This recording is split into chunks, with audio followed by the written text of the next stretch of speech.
The views and opinions expressed in the following podcast do not necessarily reflect those of the producers, the affiliates, or digital platforms hosting this podcast. All content is for the purposes of education, conjecture, and at times entertainment. We promote inclusiveness and diversity. Enjoy the show. Welcome to Into the Deep with Jay Costa.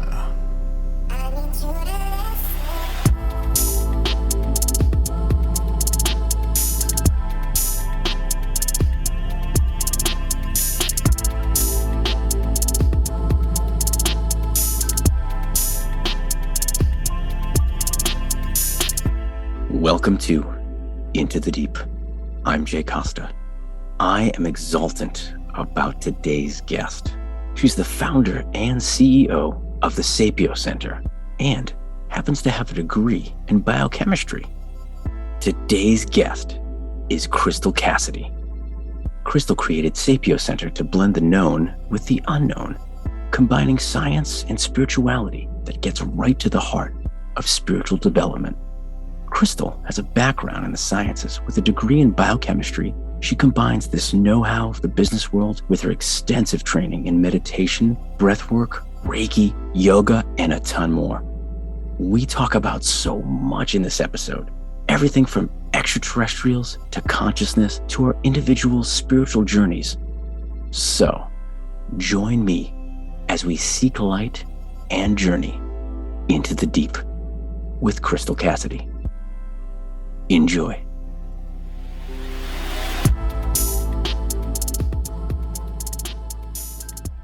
Crystal, thank you so much for joining me today. I truly appreciate it. Thank you. So excited to be here. Awesome. Well, if you wouldn't mind sharing with our listeners and our viewers who you are and what it is you do, my friend. Yes, my name is Crystal Cassidy. I'm the founder and CEO of SapioCenter, which is a modern day wisdom center, spiritual center. We do breath work. We do meditation journeys. We talk about extraterrestrials and how to connect with them through consciousness. I do Reiki, and I feel like I'm leaving something out. Oh, like Akashic records, all the things. And we bring it under this umbrella that's really grounded in science. I have a background in the hard sciences, as people call it. I have a degree in biochemistry, and I love to bring the scientific into the spiritual. That's awesome. I love that. I love that people are finally. It seems like people are looking and seeking and finding the congruence between science and spirituality, and I think it's an awesome time to be alive. I think so too. I think the next 10 years are going to be really interesting. How these two fields come together. I couldn't agree more. I feel like for some folks, they see this time that we're in right now, and for the most part, seemingly, and obviously I don't want to project, but some people, they feel a little, I don't know, like their cages are rattled and they're not sure what's going to happen, but you're seemingly feeling like, no, this is all supposed to happen. This is great. Tell us why. Great question. I wouldn't say that my cage has not been rattled from time to time. All of ours have been. All of ours. Yeah. I mean, it's a really crazy time, but something that I keep on coming back to is that in all these shifts, as we're kind of finding our footing, if we didn't have these shifts, we wouldn't have these opportunities. So I think even though it's really tumultuous, and I think it's probably going to continue to be for the next few years, it gives us such an opportunity to find new ways to connect, to really think about our priorities and how we're living our lives. So I think there's a lot to be excited about, even amongst the chaos that is right now. That's not to say that there isn't, really difficult things going on in the world, and trying to ground into that while also holding the space for joy at the same time, that we can be joyful. We can find our elevation and our space around us in the midst of all this, if that makes sense. Absolutely. It definitely does. And I feel like what you're doing for individuals and offering folks some insight as to how to navigate through things, because life is such a complex thing. And I think I know I'm my own obstacle before anything else, my own brain, my own mind, my own spirit. And it seems like you are of the school of thought of eliminating those obstacles within oneself. Mm. Yeah, that's What? beautifully put. Oh, thank you. Yeah. What got you on that trajectory? The shorter story, I'd be here for a while on that one. Um, what got me on this trajectory? I mean, coming from having this idea that success in life meant, originally I was thinking I would be the CEO of a company, and it didn't really matter what company. It was like, I'm just going to be, an executive at a company, and that's success. And I think that was actually not necessarily a bad goal to have at the time, because I have a lot of ambition. I had an amazing ride in the biotechnology space. But as I started to get closer and closer to that summit, I started to realize, well, wait, is what comes after that? And as cliche as it sounds, and you hear this all the time, but I think it's really true, is that those kinds of goals end up really falling short. You think that that's something that you want, and then you start to get there and you're like, okay, this is a little bit more hollow than I thought. And combine that kind of existential situation with, I was really getting into spiritual practices. I was working in really high stress startup environments. And I'll never forget, one day, one of the founders asked me, he said, with all of this going on, how are you maintaining consistent positive mindset? You're not losing your cool. He asked me, he was like, what is your secret? What are you doing? And I was like, what I'm doing every day for half an hour, I'm finding the corner of our building at the time, and I'm meditating, and I'm connecting in the morning. I'm connecting throughout my day, and I connect at night. And I started to realize, I was like, this is actually having a really profound effect on my life. And it had been for many years, but I started to pay more attention at that point. And then in 2020, had a big crisis, as everybody or many people have had in 2020. And I had a near-death experience. So still kind of hard for me to talk about, but I got COVID before, lockdown, right in those early March, and barely made it. And so through that process, you you learn a lot about yourself when death is that close. And I had all kinds of spiritual experiences. I was having past life experiences. I was surrendering to something else that was helping me through that. So you come out the other side of that eventually. It took quite a long time to recover. And you're a different person, and your priorities shift, and you start to really be unapologetic about what it is you want to spend your time on and how you want to make an impact in the world. And for me, that was, I am fascinated by consciousness. I think it's non-local. It's not just in our heads. And I mean, with that realization, I mean, what a cool being we are, or what cool beings that we are. And that's where I want to spend my time. And that's what I want to help other people do, is have this deep sense of self-realization. Oh, I love that. I think the challenging thing is I can align with a good majority of that too. It took a situation that affected my health that got myself to feel and think a little bit differently. That memento mori, mentality that, like, gosh, time is fleeting, and like, what are these priorities? What is this ego that is there that doesn't need to be there, and it's not serving me? Like all those things that you start questioning when you are facing those things. Like, thank you for sharing that, by the way. Yeah. How are we able to get folks to maybe open their hearts and their minds without having had an experience like that?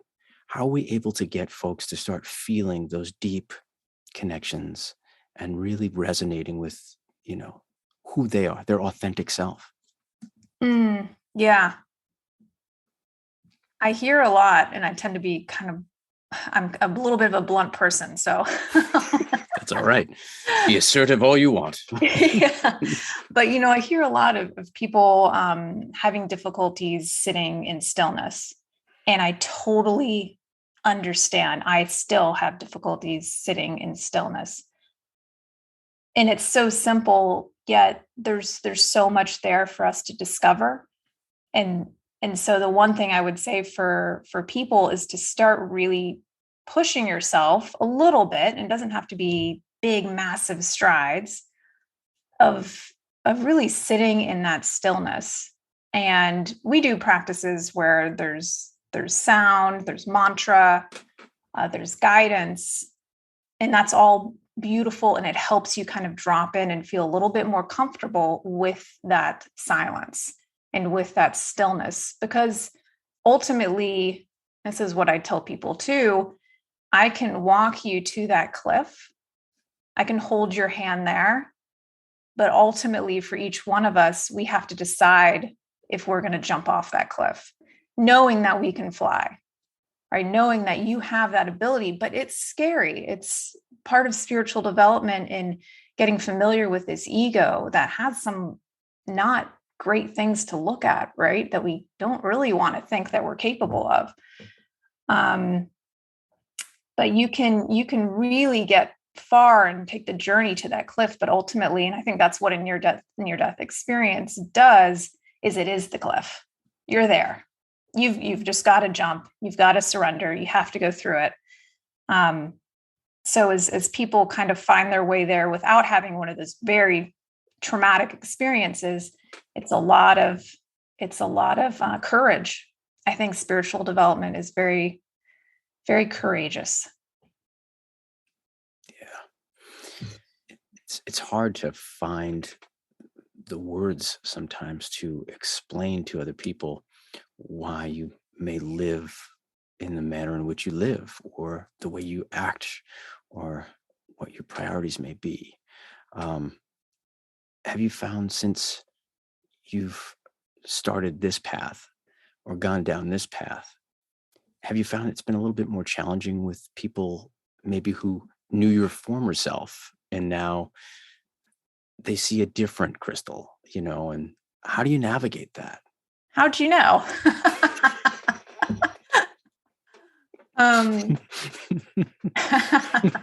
Yeah, intuition there. Yeah, I mean, it's been challenging. I've made a pretty massive shift from the world that I was operating in and how I was operating in it to what I'm doing now. And I'm sure there's some people out there that are like, you had everything kind of figured out and going in a really good direction, and to kind of shift that into this space that is, especially for people that are scientific, and this can be, it can be perceived as not as much value, which I am paraphrasing there, or kind of oversimplifying there. But in general, I think that tends to be a little bit of the vibe. And so for me, and some people have been super stoked, right? And like, I can see you're stepping into exactly where it is that you should be. I'm also writing a science fiction novel. I'm getting to really, I'm so privileged and lucky to be able to do so, to be able to explore these different avenues. So I do have my cheerleaders. I do have the people that are like, this makes so much sense. So I hold those people really close. And to other people that are a little bit confused, I think it's such a practice in your own confidence meaning to have faith in, and you have to have faith in yourself, in your intuition, that it's leading you in the right direction, even though sometimes you don't really know where you're going to end up. And I think previously in what I did before, it has an illusion of being very stable and very much the right way, but it's an illusion. It's also, it's the same thing ultimately. So yeah, it's been a journey. Right on. I love the fact that you bring that up, like this illusion, right? I think we get so caught up in this, almost this fantasy of comfort and luxury, and we get Yeah. stuck, and we think we're in flow there, when in actuality we're the furthest thing from it. You know, like, 100%. and Yeah. Yeah. are there times that you may feel like maybe you're a little bit more in touch with that, I'll call it flow, that just Yeah. feeling that, in your words, you had said earlier, with like having that faith, right? Are there Mhm. times that maybe you feel a lot stronger than you do other times? Yeah, 100%. I think it's a daily practice. And that's another thing that I think is important to communicate with this kind of work, is that I don't think we ever have it all figured out. And if we can come at it with this humility, I'm learning something every single day in my practice. I mean, you can see my journal, got all kinds of stuff in there. So it's, yeah, definitely days that I feel like I'm 100% on the right track. Other days when I'm like, what am I doing with my life? Why have I decided to do these things? And when I have those days, what's interesting is if I really dig into it, there's something inside of me, there's something there that is very sure, even though there's something on the surface, which is usually the ego, that is very not sure. And it's subtle at first, but if you can start attuning to that, it gets a little bit stronger. It gets a little bit louder. So I try to listen to, it's hard to put words to, but I try and listen to that something that's inside of me that's pretty supportive and sure, if that makes sense. It does. Definitely makes sense to me. So through your practice, and then also through helping others develop their own, and I think that's another thing. It's practice. It's, you said, it's an everyday thing. It Yeah. takes time, and putting that in. What are some things, whether it's advice or maybe some of the modalities, and things that you're doing to help folks on their journey to stay the course? Yeah, well, we're actually developing something really exciting right now. We're developing an app. Oh, hey. Yeah, I'm really excited. It's going to be all the way spiritual for those that are ready for it, in a really interesting container, kind of combining some of my background in data and in different structures. So I'm really excited about that. And it's going to be hopefully answering some of that question of how do we stay the course and how do we support one another through it. But as far as the modalities that I've worked with, I mean, breath work has been a really massive tool for me, especially in recovery from something like, an assault on the lungs, which are a very spiritual organ. We breathe in air, prana, and all the traditions, spiritual traditions. Breath obviously plays a really massive role, and it's tightly correlated to our life's energy. So when you have something ravaging your lungs, it's a spiritual assault as well. So breath work has been massive for me personally, and I think for the people that I've worked with. We just did a workshop last week, and I got some really beautiful unsolicited notes afterwards about how transformative it was, and how do we manage the energy that we develop after such powerful sessions. So I think that's been a really big one for me. The Akashic records, I just find extremely fascinating from a quantum physics point of view, and the quantum field, and how we're accessing this information. In every session that I do, I always come away surprised personally, because I'm like, how did that happen? So that's always fun for me, because it's constantly surprising. And of course, meditation is really the backbone of what I do.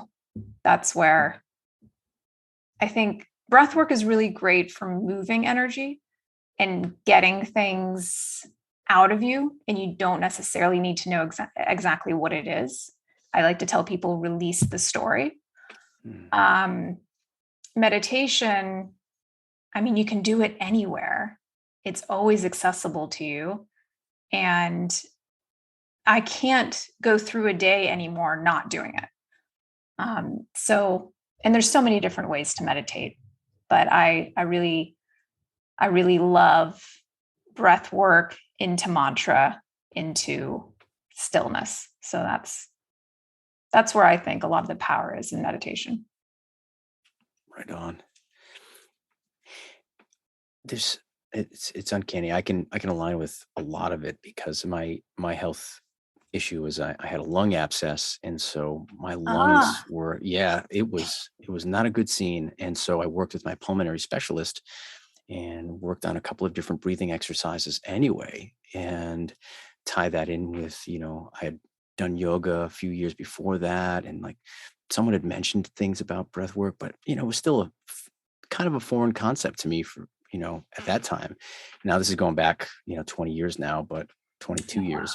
But you talk about breath work, and we try to, I think, articulate to individuals what that does to the body, to the mind, and then ultimately one's spirit. How are you connecting those dots for, like, what are some things that you do to get those folks to really see and feel that, that energy happening? Mm-hmm. Great question. With breath work in particular,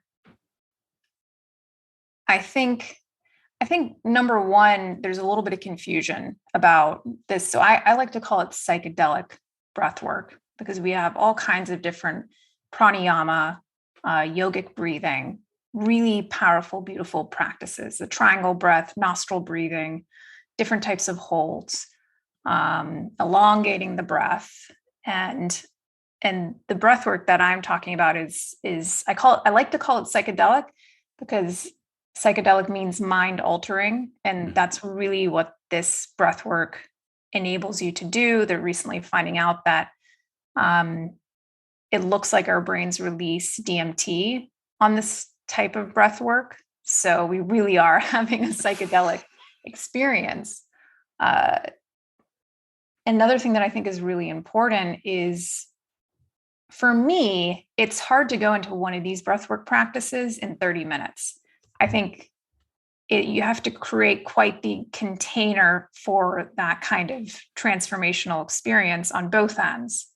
So leading into it, really explaining to people, just like you were talking about, like, what's happening in the mind, what's going on biologically, why do we start to sometimes get twitches on our upper lip?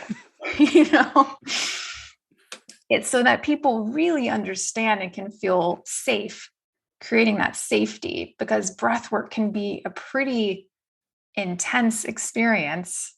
It changes, right? It can be very calming and soothing and nurturing, but it can also like rock your ass. So I think making sure that people really understand that and have an intention.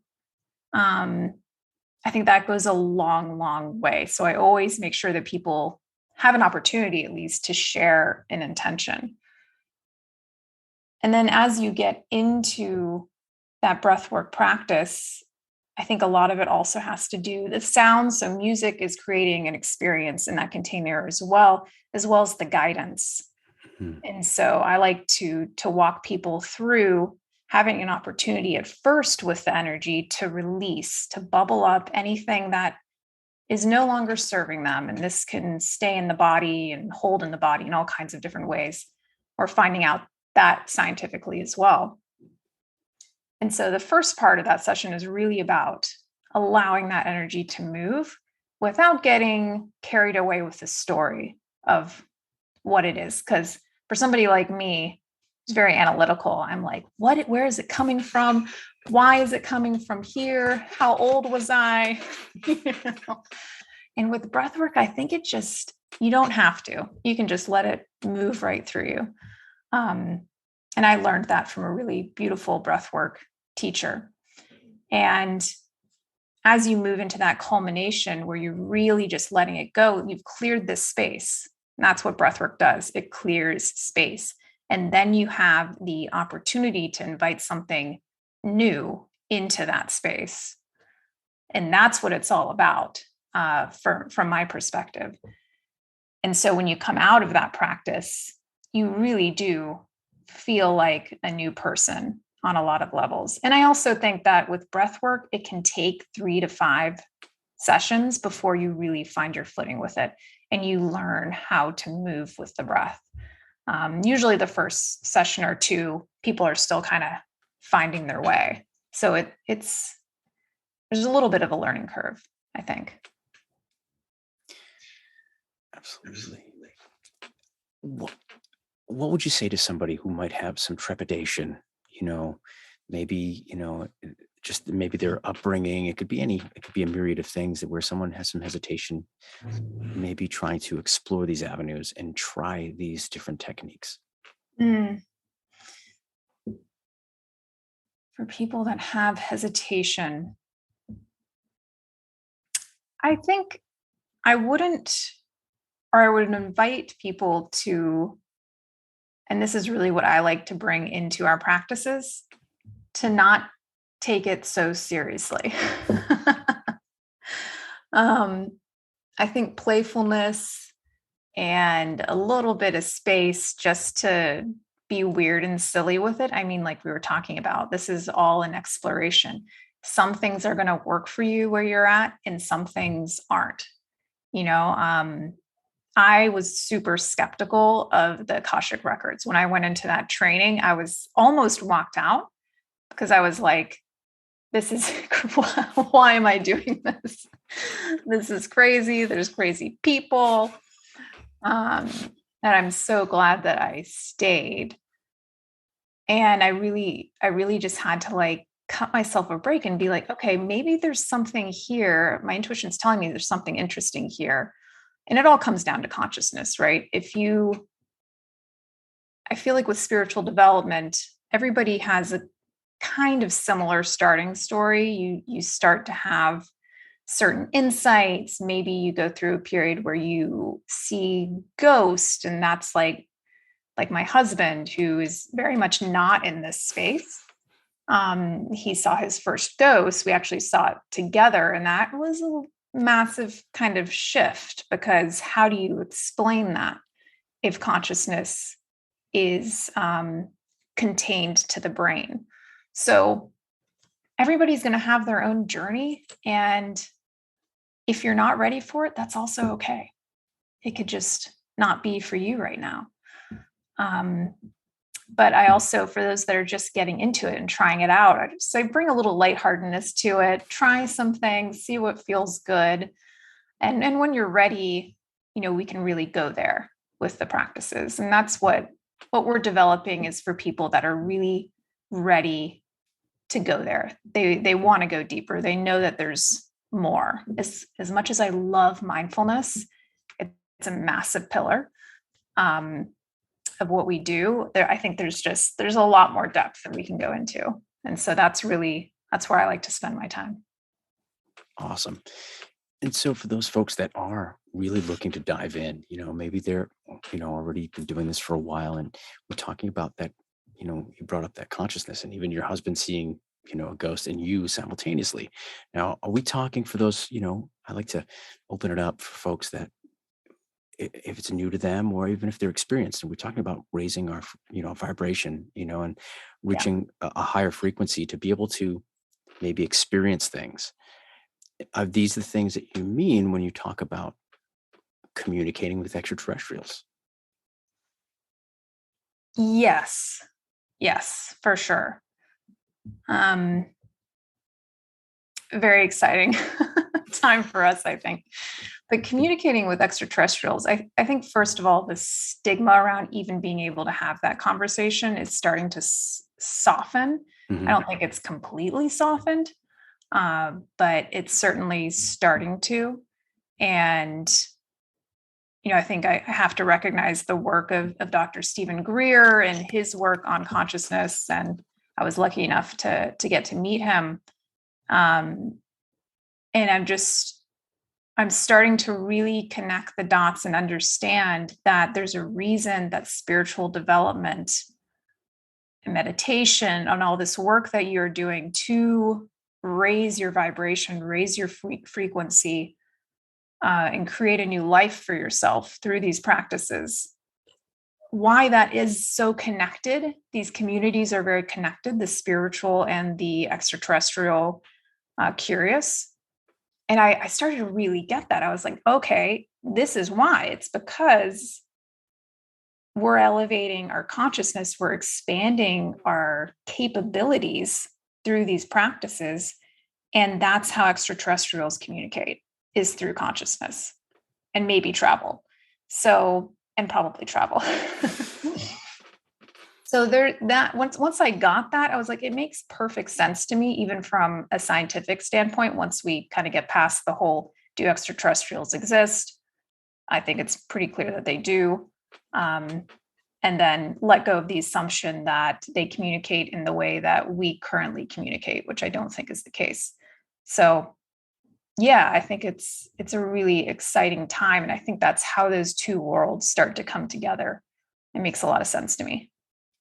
Same. And I have to align. It's once I started for myself through just, reading and understanding and having great conversations and realizing that it is literally all coming down to consciousness and those experiences, and what we can talk about, whether they're, very elaborate religious experiences through antiquity, were those, those ecstatic visions,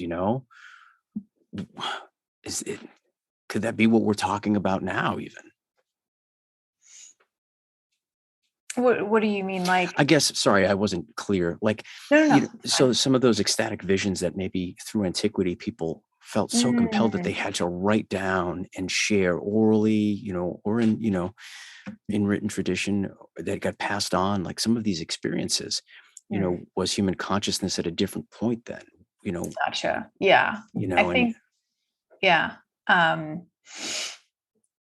think those experiences, there's so many of them. So I think it's probably, plant medicine could be a big part of that too, which is the same thing. It's opening your consciousness up to another frequency, another dimension, which I think we're discovering we can do in meditation, we can do in breath work in all kinds of ways. So yeah, I think I've always thought that. I studied Hinduism, Buddhism in college. And when you're reading those texts, you're like, I feel like extraterrestrials might have played a little bit of a role here, even years and years ago.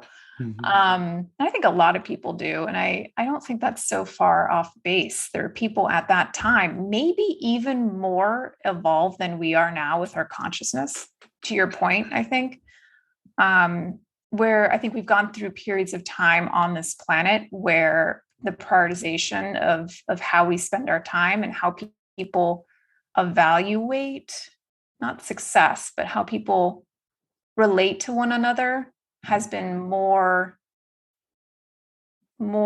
towards consciousness development than other times. And I think in the last 100 years, we've all been all about technological development, which has been amazing, especially, in the Western world, but we've really forgotten or lost along the way. And we're so lucky that some of this knowledge has been preserved to connect us back with these practices. And so I'm really hoping, and I think it's happening, that the pendulum is swinging a little bit back to this prioritization or importance of us spending time on our inner worlds and not just our outer worlds. I love that. That's awesome. Well articulated. Our inner worlds. And so I think that's what really gets me about what it is you're doing, with everything that you're involved with and how you're helping people. You're really helping them with their inner worlds. Yeah. Yeah. I like that. I'll have to write that down for our tagline. Absolutely. Yeah, that's really what it's all about, and making it really accessible for people in their day to days, so they can just dive on in and connect with other people that are also in this space and or have this curiosity and feel like there's something more. There's something in them that know that there's something more. And that's what I just get so jazzed about is in my practices. Like I want to just go, yell on the side. I'm like, there's so much to explore. Like in once you really get into these practices and meditations, it is a whole nother world. And it's just as, or if not more interesting than our kind of everyday material world. And there's so many gifts there that are being, are waiting to be given to you in these practices. Right. And we get so distracted. I'm all guilty of it from time to time. There's that materialism and just the luxury and the shiny objects and everything else. I love shiny objects too. Yeah. And it takes our attention away from the I, the being, instead of human doings, and actually be a human being again, Love that. Yeah.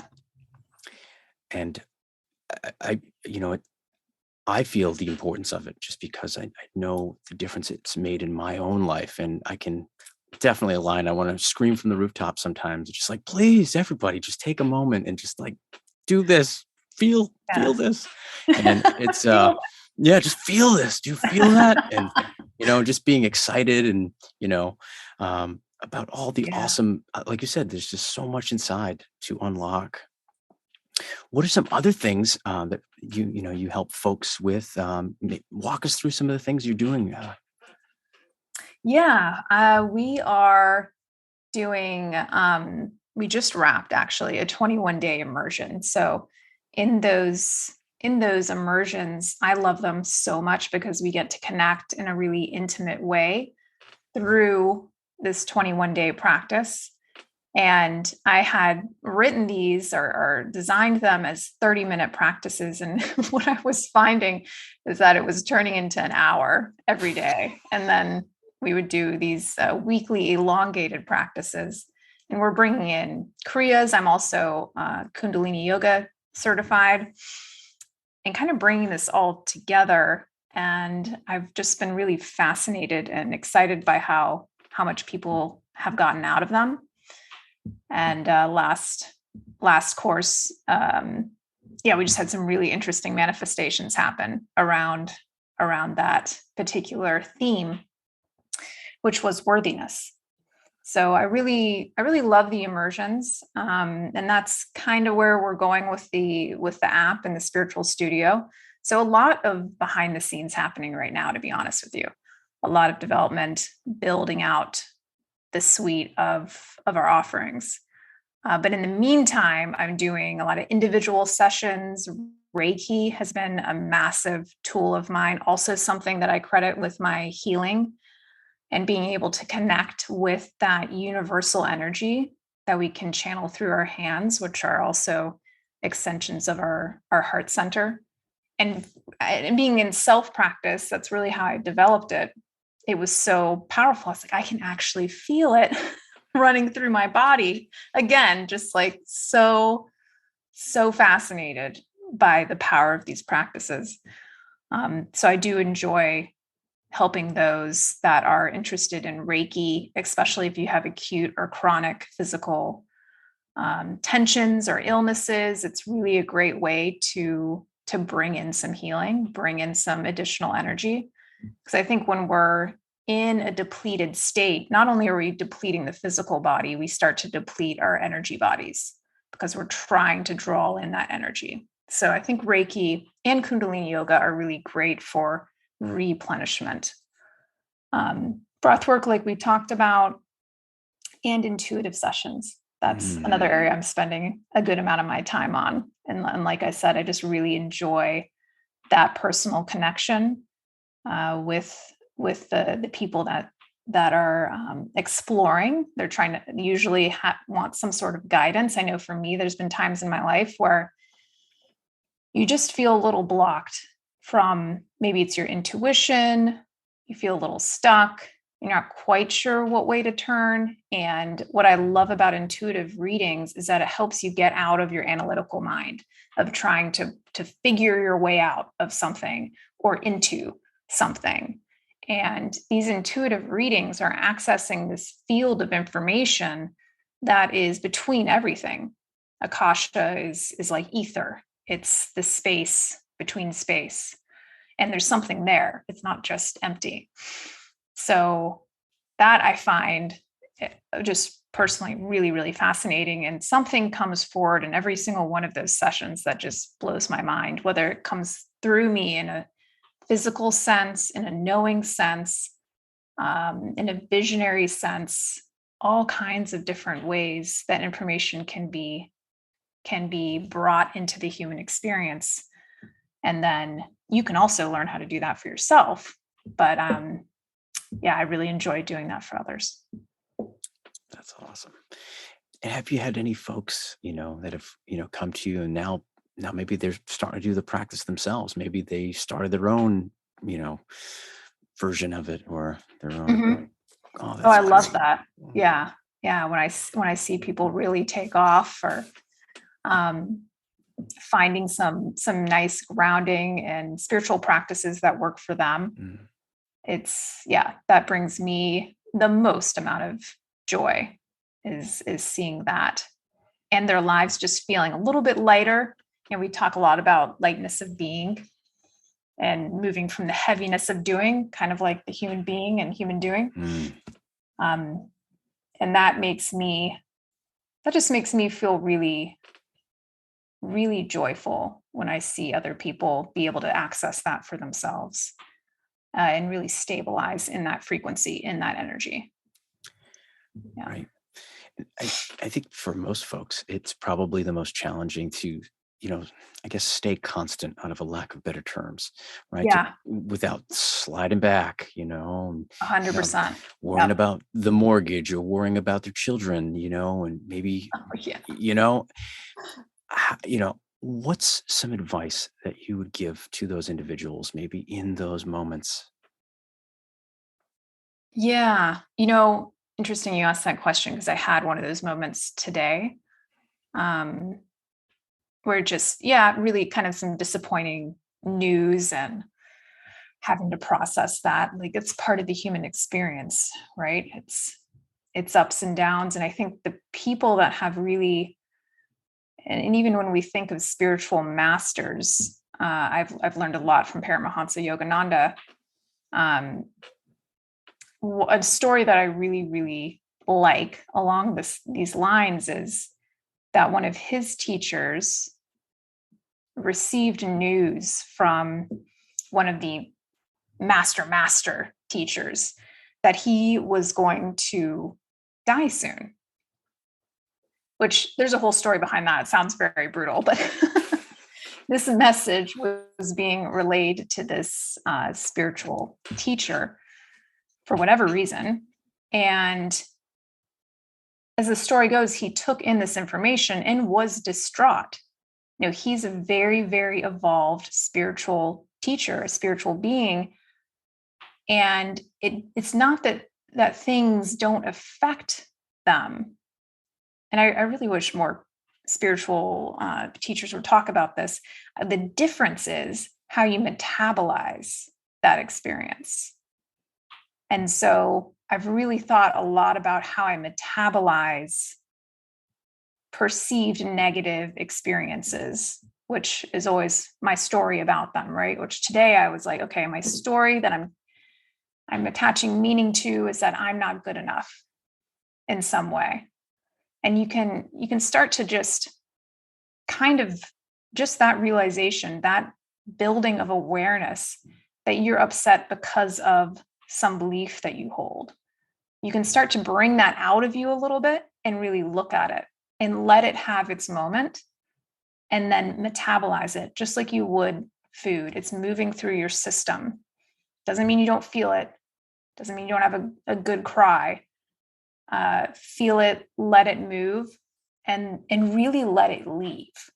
And I think that's what these really evolved spiritual teachers have learned, is that it's not about never feeling crappy or falling off the wagon.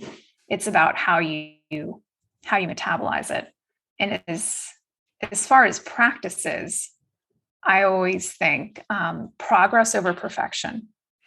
Like there's no need to beat yourself up, because that's just another thing that you're layering on, that your ego's layering on. I'm not good enough because I didn't meditate today. I'm not good enough because I've run into a really tough situation and I clearly haven't been keeping up my practices, which I know could be helping me. Like, you already have enough. Like, don't bring on more. And it's just, for me, it's like wipe the slate clean and start anew as much as you can, almost like a reset button. Progress over perfection. It's not about hitting every single day, although you may get there and it feels really good. You don't have to judge yourself for not doing it. You're finding your own way, and it's not going to necessarily look like everybody else's. What a great point. And I think we get so caught up in that. We're so, sometimes with the advent of social media, it has not helped, where we're comparing our journey to others' journeys. And we sometimes think we should be in a completely different place than we are, instead of focusing on our own individual journeys. Definitely. The comparison. Yeah. Disease. Yeah. Yeah. I think that's a constant practice as well. And I love the concept of jealousy not necessarily being a bad thing, but hear me out. Pump the brakes. Rudy's like, I like to think of it, and it almost loses its energy and its power when you transform it into, this is something that I want for myself. Why do I want that for myself? And when you ask yourself that question, it's like, oh, I want that for myself because X, Y, and Z, or I really want to be able to speak like that person does. I would really love to create a business like that person does. I'd really love, the physical comparisons I think are, a little too much there, but you can, and then in that situation, you can say, okay, why do I want that for myself? It's not serving me. It's not helpful. And then you can kind of let that dissipate. But it's a very hard practice. And we have so much information coming at us these days, but I like to gamify it a little bit. It's like, okay, I'm feeling a little tinge of comparison here. I wish I was there, but I'm here. What is amazing about where I'm at right now and where I came from? Where was I last year this time, and where am I at now? And 9 times out of 10, if not 10 times out of 10, you're gonna be like, oh yeah, I'm doing pretty damn good. Right. Again, that, as cliche as it sounds, that, that attitude of gratitude, and what gratitude brings into our lives, and what it brings into our being, to just be in that moment and feel just joy for being so excited for what we have and who we are and what we're becoming, instead of this like concrete thing. It's folks feel like it's just this block, like it's this object, when our lives are this breath. It's always becoming, it's moving, it's flowing, and it's changing every day. I love that. I love that a lot. Yeah, we're not blocks. No.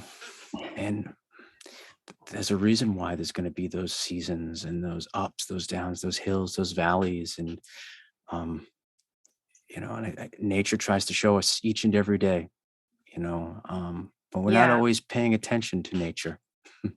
unfortunately. Yeah, a lot of lessons in nature. Yeah, Yeah. I really love that. It's a constant dance. And I think what you said there was really poignant. It's about who we're becoming. And you hear this from a lot of the elite athletes as well, is that they're not competing against anybody. The ones that really, really can. I used to do martial arts for like 12 years, so very, very into that flow that you can find as an athlete. But it really is about you against you. And it's not even you against you, it's you for you each day. And you're getting closer and closer. And maybe it's not like this straight line like we all expect it to be, right? But you're going in that direction. You're going towards that North Star, which I talk about a lot, is setting a North Star. And then how you get there, you can allow some of the unknown to come into the equation, which has been a really big practice for me in the last year, is developing this more nourishing relationship with the unknown, because that's where new things come from, right? It's not going to come from what we know. It's going to come from the unknown. And so giving ourselves a little bit of space to let the universe dance with us, instead of for Virgos like me, of like just, hammering your way through. Let a little space build. Yep. Yeah. I can align. Again, being a Virgo, it's one of those. Oh, are things. you? Yes. First deacon. So always just trying to get it done and learning to accept the unknown. And that's been my journey, and this Virgo season will make my 43rd cycle around this sun. Oh, So, exciting. Congratulations. Yeah. So Beautiful. I'm looking forward to that. And every day, is a lesson, and becoming, always becoming.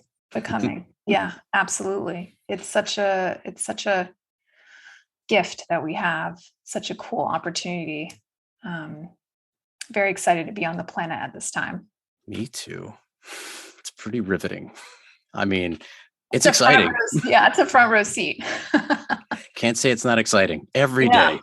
Absolutely. Yeah, keeping us on our toes. Right on. So do you have any events that are coming up that folks could maybe sign up for or find out about? We do have an event coming up on July. I think I just moved the date, but it's July 21st. And this will be the first workshop that I've done for how to connect with extraterrestrials. And so we'll get into maybe for some people a little too much, but I'll give you as much as you're ready for on the science of consciousness, why there's this connection between the science of consciousness and connecting with extraterrestrials, some of my own personal stories around contact and how transformational that's been, and how to deal with fear. Because when you're actually in it and you're actually connecting and open to bridging that with extraterrestrials, inevitably, even if you're like, take me aboard the ship, I'm ready. It's kind of funny how those people that are really, really ready are the first ones to crumble when contact actually happens. It's just very entertaining, but really understanding that fear. How do you work through it so that you can be open to that connection? And then we'll try for ourselves and go through that process of meditating to connect and see what happens. So that will be in July. And of course, you can check out any of our individual sessions and stay tuned for our studio that'll be coming up soon. Awesome. Where can folks find you on the internet? Where can they find the center on the internet? They can find us at SapioCenter.com. Super easy. Sapio Om Center at Gmail as well. And on Instagram, SapioCenter, all around. All around. SapioCenter everywhere. SapioCenter everywhere. That's awesome. That's so great. And Is there anything you want to share with folks before we go? I think just in these times, I don't think that having hope is naive. I think having hope is really powerful and courageous right now. And that when we connect ourselves with this unbounded state in consciousness, this is really where we can create the world that we want to live in. And like we were talking about, that starts first with our own inner exploration. And again, it sounds cliche, but I really, really believe that it's true, is as you heal you heal the world. As we do our own healing, we are healing the world. And I think a lot of people right now can feel a little despondent or discouraged that they don't know what to do. And I would say, go inwards, find your practice, whatever works for you. And you're doing the work. You're actually helping the world by doing that. And I'm there for you if you're ready to take that journey. And I'm so blessed and excited to have been in conversation with you today. Likewise, honored and blessed myself. So thank you for that. I truly appreciate your time, your energy, your kindness, and what you do and what you put out into the world. Thank you. Thank you. And there you have it. I feel so rejuvenated after a conversation like that, and I cannot thank Crystal enough.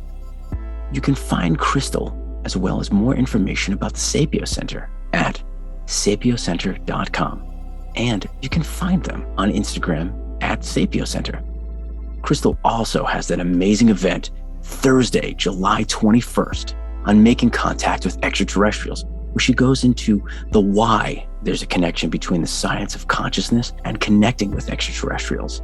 I implore you to check it out and go to SapioCenter.com.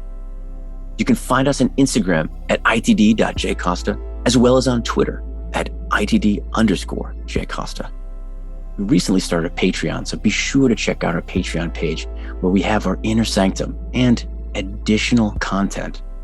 Thank you, thank you, thank you. Thank you all so much. And until next time, take care of one another and keep thinking for yourself.